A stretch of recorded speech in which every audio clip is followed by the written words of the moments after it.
Assalamualaikum warahmatullahi wabarakatuh. Yang terhormat kepada Ibu Fatna Gina, SPSI Psikologi selaku dosen pengampu mata kuliah Psikologi Pendidikan dan Pembelajaran. Pada kesempatan ini, kami dari kelompok 8 ingin mempresentasikan materi tentang motivasi. Baik, sebelumnya saya akan perkenalkan nama kelompok kami. Yang pertama ada saya sendiri, Angga Tri Pamungkas. Yang kedua ada Ahmad Jaki Purnomo. Selanjutnya ada Qadira As-Sabira Albani. Selanjutnya ada Rifki Nur Ismail. Selanjutnya ada Irdan Nur Maulafiani. Dan terakhir ada Faujan Ali. Definisi motivasi. Motivasi adalah sebuah proses yang menjelaskan intensitas, arah, dan ketekunan seorang individu untuk mencapai tujuannya tertentu.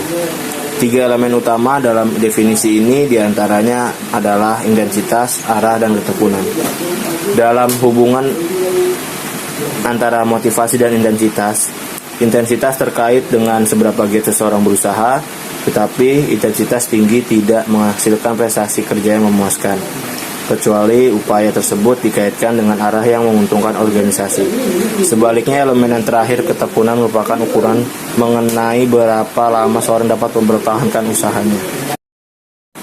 Menurut Santrok, motivasi adalah sebuah proses yang memberi semangat, arah, dan kegigihan perilaku.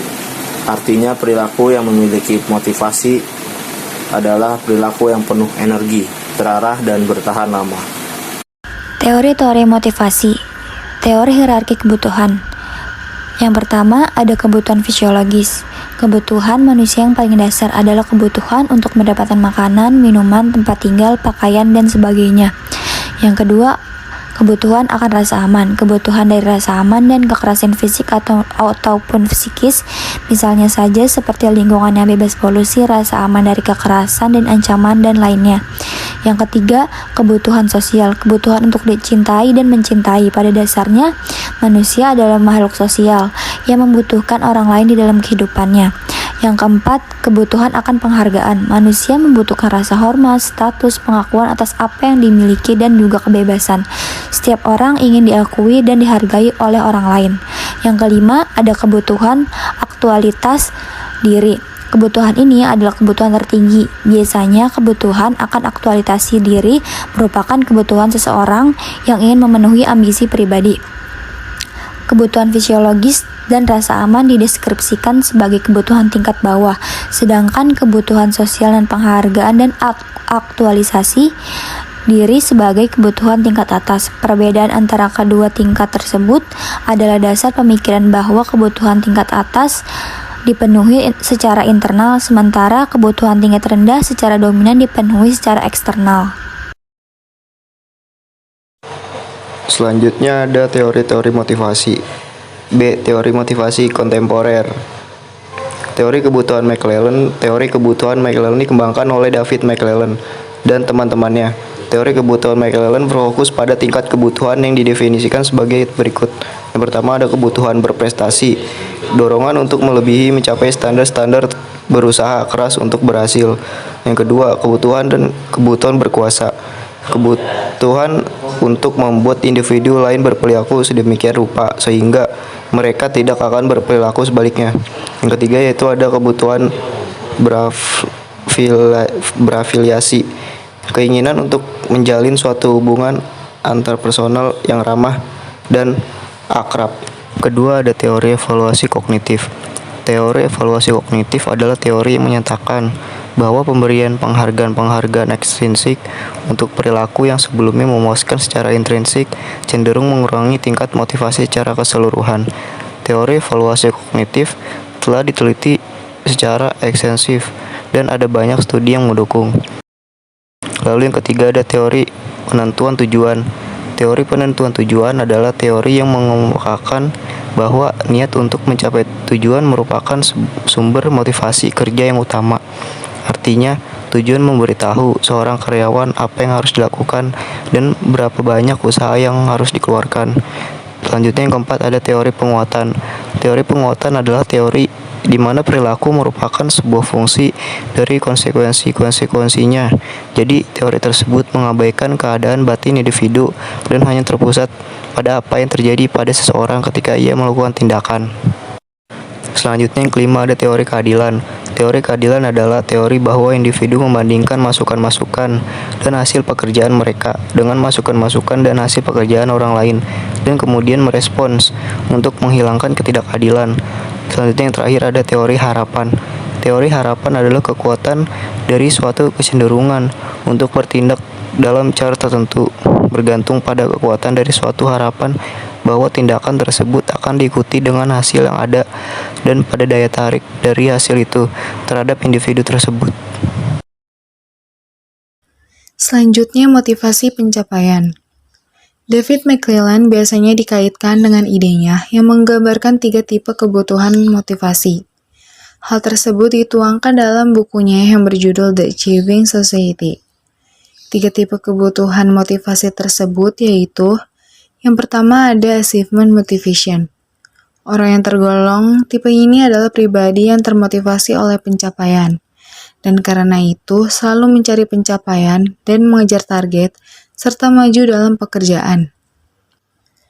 Manusia yang memiliki tipe ini adalah adanya rasa ingin berprestasi atau mencapai kesuksesan.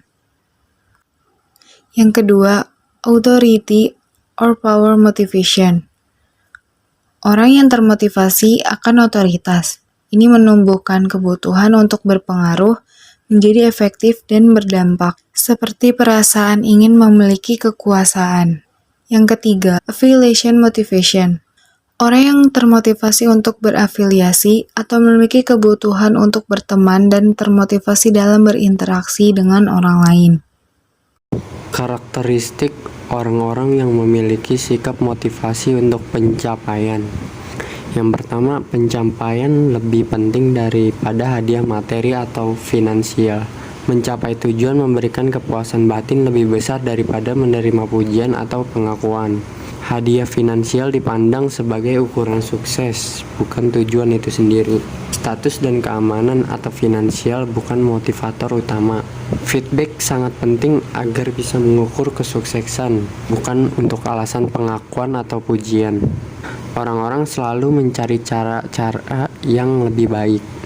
Orang akan secara logis menyukai pekerjaan yang memberikan kebutuhan mereka, seperti adanya fleksibilitas dan peluang untuk menetapkan dan mencapai tujuan, misalnya penjualan, manajemen bisnis, dan kewirausahaan. Baik, selanjutnya saya akan menjelaskan tentang motivasi, hubungan, dan konteks sosial budaya. Yang pertama, ada motif sosial. Motif sosial adalah kebutuhan dan keinginan yang dipelajari melalui pengalaman terhadap dunia sosial. Kebutuhan untuk afiliasi dan ketertarikan merupakan motif untuk secara aman terhubung kepada orang lain, yang terdiri dari pembentukan, pemeliharaan, serta pemulihan hubungan yang hangat, dekat, dan personal. Yang kedua ada hubungan sosial. Dalam pengertian persetujuan sosial, baik persetujuan dari guru maupun teman sebaya merupakan hal yang penting. Kecocokan dengan teman sebaya memuncak pada awal masa remaja untuk memberikan keputusan penting baik untuk mengajar motif akademis atau sosial. Pemahaman akan peran orang tua dalam motivasi siswa akan berfokus pada karakteristik demografis seperti tingkat pendidikan, waktu yang dihabiskan di tempat kerja, dan struktur keluarga. Praktik mengasuh anak seperti memberi tantangan dan dukungan dalam jumlah yang tepat, serta pemberian pengalaman spesifik di rumah seperti pemberian bahan bacaan. Selanjutnya, ada konteks sosial budaya. Guru harus mengenali dan menghargai keberagaman dalam kelompok budaya manapun, serta harus berhati-hati untuk membedakan pengaruh status sosial ekonomi dari status intisitas. Perbedaan dalam prestasi lebih dihubungkan dengan status sosial ekonomi dibandingkan pada entisitas. Kualitas sekolah untuk banyak siswa yang miskin secara sosial ekonomi adalah lebih rendah dibandingkan siswa berpenghasilan menengah. Perbedaan gender dalam prestasi melibatkan keyakinan dan nilai-nilai. Selanjutnya, kita akan membahas tentang siswa yang sulit didekati dan dengan pencapaian yang rendah. Kemampuan rendah serta ekspektasi keberhasilan rendah sering membutuhkan dorongan dan dukungan. Tetapi perlu diingatkan pula bahwa kemajuan dapat diterima hanya jika disertai dengan usaha yang keras. Seorang siswa dengan tanda-tanda kegagalan atau yang mempunyai ekspektasi sukses rendah dan mudah menyerah, kemungkinan akan mendapatkan manfaat dari metode pelatihan kognitif, seperti pelatihan efikasi, pelatihan atribusi, dan pelatihan strategi. Strategi di sini untuk membantu siswa yang tidak berminat atau terasing meliputi pembentukan hubungan positif dengan siswa, membuat sekolah lebih menarik secara intrinsik, menggunakan strategi pengajaran untuk membuat pekerjaan akademis lebih menyenangkan, dan mempertimbangkan penggunaan mentor dalam komunitas atau siswa yang lebih tua sebagai pribadi pendukung bagi siswa tersebut. Meningkatkan motivasi belajar. Motivasi merupakan syarat mutlak dalam belajar. Siswa yang belajar tanpa motivasi tidak akan berhasil dengan maksimal. Siswa akan terdorong untuk belajar apabila siswa memiliki motivasi untuk belajar antara lain. Yang pertama, kuatnya kemauan untuk berbuat. Yang kedua, jumlah waktu yang disediakan untuk belajar. Ketiga, kerelaan meninggalkan kewajiban atau tugas yang lain. Yang keempat, ketekunan dalam mengerjakan tugas. Sebagai guru juga selalu berupaya untuk dapat meningkatkan motivasi belajar, terutama bagi yang mengalami kesulitan dalam belajar seperti 1. Memperjelas tujuan yang ingin dicapai. 2. Membangkitkan motivasi siswa. 3. Ciptakan suasana yang menyenangkan dalam belajar. Keempat, menggunakan variasi metode penyajian yang menarik. Kelima, berilah pujian yang wajar setiap keberhasilan siswa. Yang keenam, berikan penilaian. Yang ketujuh, berikan komentar terhadap hasil pekerjaan siswa. Yang kedelapan, ciptakan persaingan dan kerjasama. Studi kasus. Mahasiswa yang ditemukan adalah subjek berinisial RM. Mahasiswa semester 4 jurusan Ilmu Komunikasi. RM mengatakan bahwa dirinya sedikit kesulitan dalam mengikuti proses keperkuliahan secara daring.